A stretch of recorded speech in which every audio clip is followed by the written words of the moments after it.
Maoist senior నేత Mallojula వేణుగోపాలపై Maoist కేంద్ర committee చర్యలు తీసుకుంది. మల్లోజుల ఆయుధాలు అప్పగించాలని స్పష్టం చేసింది. ఇటీవల సాయుధ పోరాటానికి తాత్కాలిక విరమణ ప్రకటించాలని తమ పార్టీ నిర్ణయించుకున్నట్లుగా మల్లోజుల వేణుగోపాల్ అలియాస్ భూపతి పేరుతో లేఖ విడుదలైంది.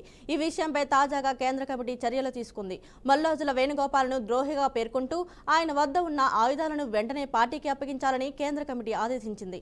లొంగిపోవాలనుకుంటే వేణుగోపాల్ అతడి అనుచరులు వెంటనే ఆయుధాలు అప్పగించాలని చెప్పింది.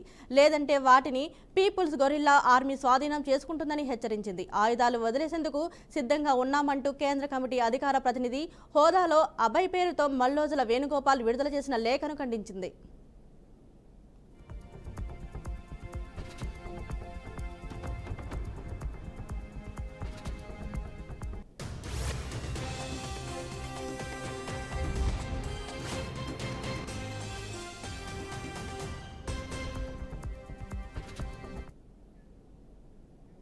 అంటార్టికాలోని దట్టమైన మంచు పలకల కింద 85 ఉప హిమానీనద సరస్సులు ఉన్నట్లు నిపుణులు కనుగొన్నారు.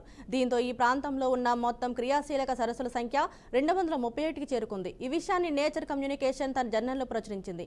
హిమానీ నదుల కదలికలో అంటార్టిక్ ఐస్ షీట్ను స్థిరంగా ఉంచడంతో ఈ సరస్సులు ఎంతగానో ఉపయోగపడతాయని వెల్లడించింది. దక్షిణ ధ్రువ ఉపరితలానికి కొన్ని కిలోమీటర్ల దిగువన కొత్త సరస్సులు ఉన్నాయని స్పష్టం చేసింది.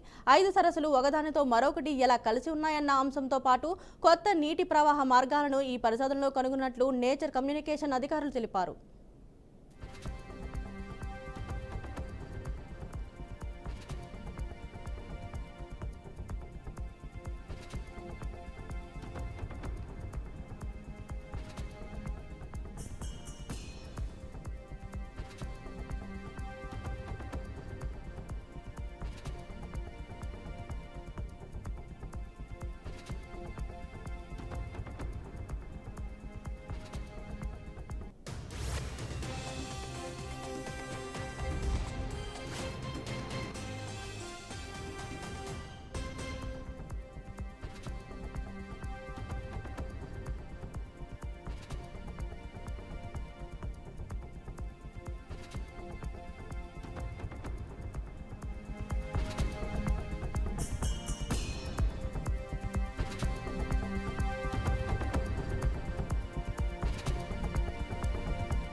మలయాళ నటులు దుల్కర్ సల్మాన్, పృథ్వీరాజ్ సుకుమారన్ నివాసాలపై కస్టమ్స్ అధికారులు రైడ్ చేశారు. ఈ రోజు ఉదయం కోచిలోని వారి నివాసాలు సోదాలు చేపట్టారు. లగ్జరీ కార్ల స్మగ్లింగ్ ఆరోపణలకు సంబంధించిన కేసు దర్యాప్తులో భాగంగా అధికారులు ఆపరేషన్ సుకుమారన్ చేపట్టారు. ఇందులో భాగంగానే దుల్కర్, పృథ్వీరాజ్ నివాసాలతో పాటు కేరళలోని 5 జిల్లాల్లో 30 చోట్ల సోదాలు జరుపుతున్నారు.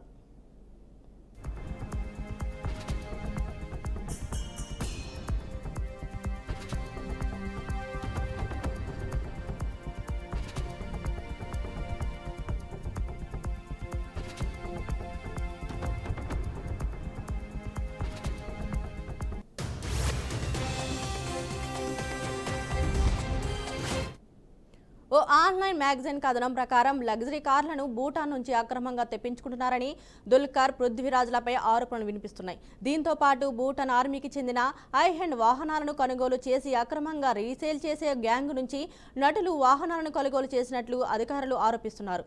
భూటాన్లో నిర్వహించే వేలంలో ఖరీదైన వాహనాలను తక్కువ ధరకు కొనుగోలు చేసి హిమాచల్ ప్రదేశ్ మీదుగా భారత్లోకి తీసుకొచ్చి సెలబ్రిటీలకు అమ్మడమే ఈ ముఠా పని అని తెలుస్తుంది. కాగా పృథ్వీరాజ్ సుకుమారన్ నివాసంలో జరిపిన సోదాల్లో అధికారులకు ఎలాంటి ఆధారాలు లభించలేదని సమాచారం.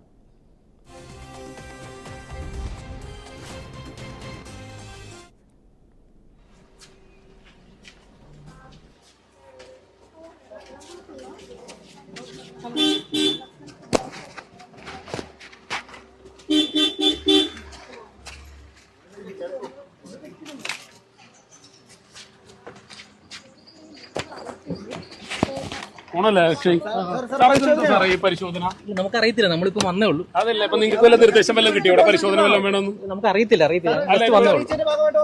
ഏതാ കസ്റ്റംസ് ആണോ അറിയിച്ച, അല്ലെങ്കിൽ നമ്മുടെ ഉന്നത ഉദ്യോഗസ്ഥരാണോ? എന്തായിരുന്നു സാറിന് ഡിപ്പാർട്ട്മെന്റിൽ നിന്ന് നിർദ്ദേശം കിട്ടിയല്ലേ?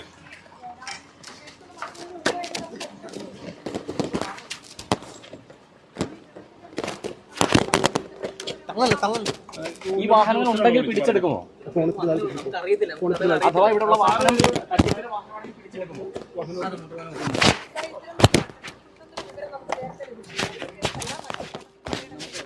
അറിയത്തില്ല, നമ്മൾ വന്നേ ഉള്ളൂ. എന്താ നമ്മൾ അകത്തോട്ട് ചെന്നിട്ട് നമുക്ക് അറിയാൻ പറ്റുള്ളൂ. തട്ടിപ്പിലെ വാഹനമാണെങ്കിൽ പിടിച്ചെടുക്കും. ഇനി നിങ്ങൾക്ക് എന്തായിരിക്കും സാറേ ഇതിന്റെ ഒരു അതൊക്കെ നമ്മുടെ ഡിപ്പാർട്ട്മെന്റ്, നിങ്ങളുടെ പ്രൊസീജിയർ എങ്ങനെയായിരിക്കും ഇത്? ഞങ്ങൾ ചെല്ലട്ടെ, നമുക്ക് അറിയത്തില്ല. കസ്റ്റംസ് വിളിച്ചപ്പോൾ നിങ്ങൾ വരുന്നതിന്റെ മോട്ടോർ വെഹിക്കിൾ വരുന്നതിന്റെ കാര്യം എന്താണ്?